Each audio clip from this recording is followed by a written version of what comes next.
Hi, my name is Harry. I am from PCN India. I will explain you about CRS process. It is compulsory registration scheme. CRS it's comes under BIS, which is Bureau of Indian Standards.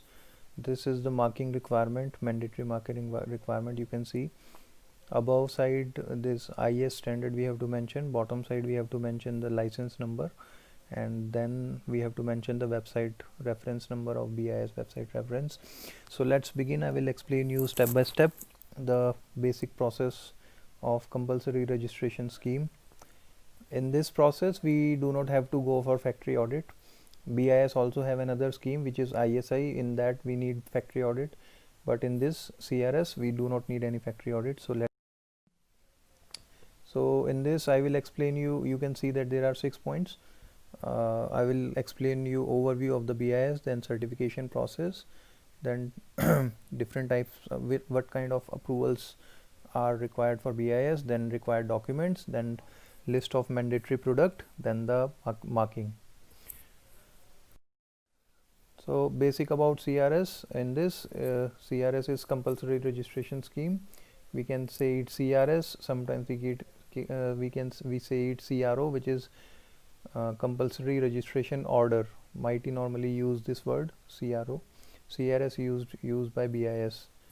So it is mandatory since 2013, and after that in 5 phases more than 68 products has been added by the MITI, and BIS is the authorized agency to grant the approvals for all these products, which is comes under electronics and IT category. And there are some lighting products also have added in second and third phase. You can see the list of the products in coming slides.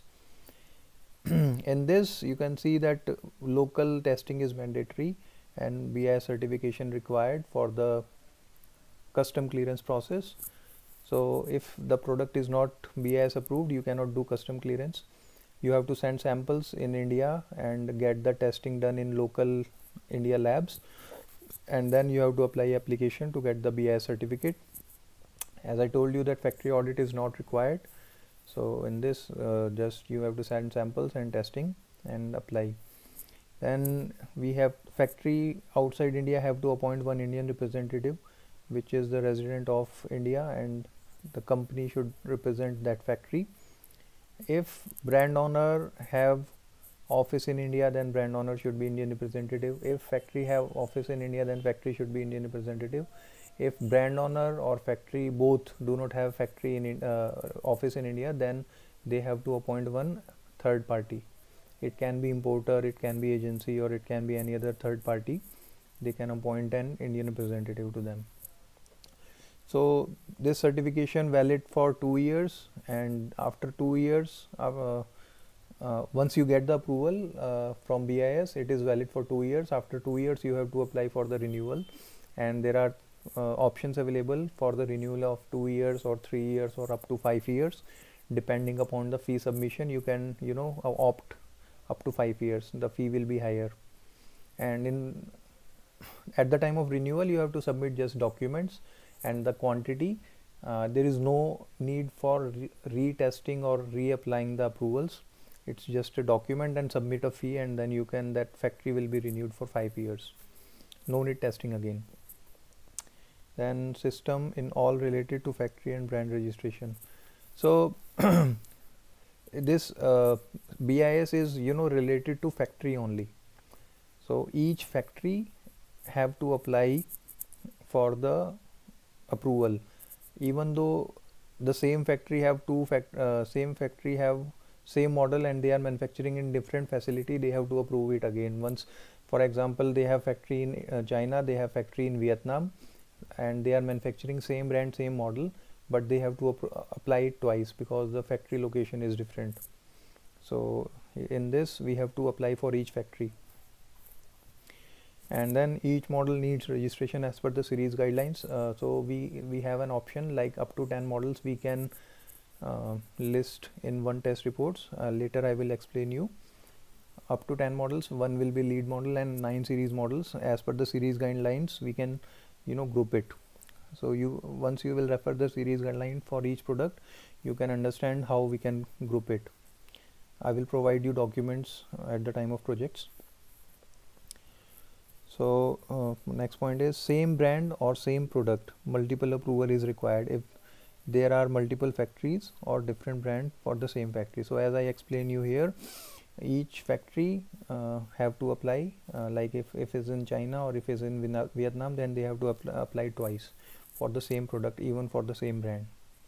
So one factory is if manufacturing same product for different brand, then also they have to apply for the separate application. Like same product adapter, for example, they are manufacturing for Samsung, they are manufacturing for Dell or Lenovo, then they have to apply it three times. Same report can have 3 brands up or more brands. Same report can be used for apply the application, but they have to apply it thrice, 3 times they have to apply, because the brand name is different, so they have to apply separately for each. So here I will explain you about the process. Process is simple. You need to send samples to India BIS approved lab. Normally the sample quantity is 2 or 3, and depending upon the product, quantity is changed. Like for battery there are more requirements, maybe 25 or more batteries samples are required. So you have to send samples. India lab will test and generate the test report. Parallelly, if factory do not have any login ID, then we have to parallelly prepare both have to be both we have to do it simultaneously. First we have to create the login ID, and then we can generate the test request, and then we can start testing. So as per the ISO or business license, we can create the login ID and then start testing, and then we can prepare report and application document and submit for the on the BIS portal and get the approval. So create the ID, prepare for the test reports and the documents, and submit the application and get the approval, like that.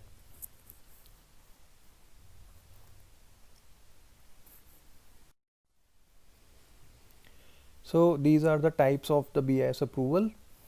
uh, uh, Means there are different types. If factory is applying first time, they have to apply for new factory registration, and after applying new factory registration, they will get a license which is common for that product, for that factory. Like for example, if you are manufacturing a TV and you get the approval, then for that factory, for same brand, the registration license number will be same. Like means for Samsung TV, if you get one license, then it will remain same for all the products, all the models coming in future. So once you get the registration, it will be lifelong, it will be same, the number will be same.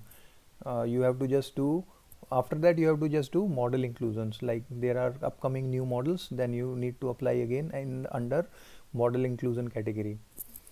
So these are the 2 categories. Third category is CCL update. Like sometimes we prepare a report and submit and get the approval, but later on we need to add some alternate or we need to make some changes, so we can do it under this category, CCL update. Critical component list update we can do.